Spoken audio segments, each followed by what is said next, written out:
எங்கே தூக்கிட்டு போகிற குக்கரை? குக்கர் ரிப்பேர் ஆயிடுச்சு, அதனால தான் கடைக்கு தூக்கிட்டு போறேன் ரிப்பேர் பண்றதுக்கு. கொண்டா குக்கரை. கடைக்கு எடுத்துகிட்டு போகலாம், நான் ரிப்பேர் பண்ணேன். போயிட்டு ஒரு கிளாஸ் நல்ல தண்ணி எடுத்துட்டு வா. எடுத்துட்டு வரேன். நம்மளுக்கே ஒன்றும் தெரியாது.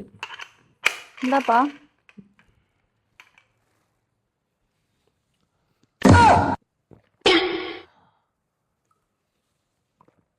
தண்ணி வேணுமாப்பா? தண்ணி வேண்டாம். அப்படியே நின்றுட்டு இருக்க, குக்கரை கொண்டு போ சீக்கிரமா. கடைக்காரன் மூடிட்டு போயிட போறான், போ வேகமா. குக்கரை சரி பண்ற மாதிரியே குக்கரை வாங்கிட்டு மூஞ்சி